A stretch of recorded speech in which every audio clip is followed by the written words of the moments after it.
ఆర్థిక, రాజకీయ, సామాజిక, మహిళా, విద్యా సాధికారతల్లో మీ ప్రభుత్వం, మనందరి ప్రభుత్వం, మీ అన్న ప్రభుత్వం, మీ తమ్ముడి ప్రభుత్వం. జై హో బీసీ అంటూ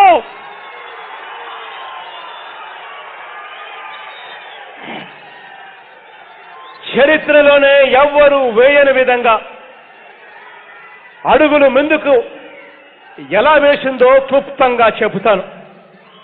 మొట్టమొదటగా నేను మొదట్లోనే మీకు చెప్పాను, మాకు పెద్ద పీట వేశారు, పీట మీదనే కూర్చోబెట్టారు. సో లేచి పని చేయాలి. మేము పీట మీద కూర్చోవటం కాదు కదా మేము వచ్చింది. పని చేయాలంటే పబ్లిక్ గ్రీవెన్సెస్కి ఆన్సర్ చేయాలి. ఆన్సర్ చేసే కెపాసిటీ మాకు లేదు. ఆ కెపాసిటీ మేము తెచ్చుకునేది కాదు, మాకు ఒకరు ఇవ్వాలి. ఎందుకంటే ఒక పార్టీ అంటే పార్టీ సిద్ధాంతాలు ఉంటాయి, వాళ్ళ కట్టుబాట్లు, కొన్ని హద్దులు ఉంటాయి. మాకు ఆ హద్దుల్లో మేము పని చేయాలి. పని చేయడానికి అవకాశం లేదు,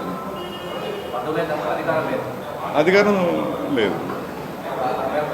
ఏదో మేము రిక్వెస్ట్ చేసుకుని లోకల్గా అధికారులకు అడిగి, ఆఫీసర్స్కి అడిగి చిన్న చిన్న పనులు ఏమైనా చేసుకోవచ్చేమో. కానీ ఇట్లా బిగ్ స్కేల్లో ఒక నీటి ప్రాజెక్టు కానివ్వండి, ఒక రోడ్డు కానివ్వండి, ఇటువంటి ఏమైనా చేయాలంటే బిగ్ స్కేల్లో చేయాలంటే రాష్ట్ర ప్రభుత్వం చేయాలి, అది లోకల్ ఆఫీసర్స్ చేసేది కాదు. సో అటువంటి అవకాశం మాకు లేదు.